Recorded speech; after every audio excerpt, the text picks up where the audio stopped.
যুক্তরাষ্ট্রের কানসাস সিটিতে প্রস্তুতি ক্যাম্প করছে আর্জেন্টিনা ফুটবল দল। ইংল্যান্ডও ক্যাম্প করছে একই শহরে। সেই কানসাস সিটিতে গত শনিবার ভোরে ঘোলাগুলির ঘটনা ঘটেছে। সেই ঘটনায় 9 জন আহত হয়েছেন। বিশ্বকাপের আগ মুহূর্তে এমন ঘোলাগুলির ঘটনায় সহজরেই নিরাপত্তা বাড়িয়ে দিয়েছেন পুলিশ। তবে কানসাস পুলিশ কর্তৃপক্ষ জানিয়েছেন, এই ঘটনায় এখন পর্যন্ত কোনো সন্দেহভাজনকে গ্রেফতার করা হয়নি।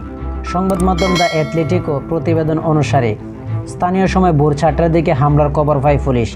কানসাস সিটির তোস্ট এভিনিউয়ের হামলার এক ঘটনায় আহতরা স্থানীয় হাসপাতালে চিকিৎসা নেন, তবে কেউ গুরুতর আহত হয়নি। হামলার ঘটনা যেখানে ঘটেছে সেখান থেকে 7 কিলোমিটার দূরে প্রস্তুতি ক্যাম্প করেছে ইংল্যান্ড। একই শহরে ক্যাম্প করেছেন মেসিরাও। এছাড়া আলজেরিয়া ও নেদারল্যান্ডস কানসাসে ক্যাম্প করার কথা। স্বাভাবিকভাবে খেলোয়াড়দের নিরাপত্তা নিয়ে উদ্বেগ ছড়িয়ে পড়ছে। সব কিছু ঠিক থাকলে আগামী বৃহস্পতিবার যুক্তরাষ্ট্র, কানাডা এবং মেক্সিকোতে শুরু হবে ফুটবল বিশ্ব। ফিফার এই গুরুত্বপূর্ণ টুর্নামেন্টে খেলোয়াড়দের বেশ কিছু নিয়মকানুন ফলো করতে হবে।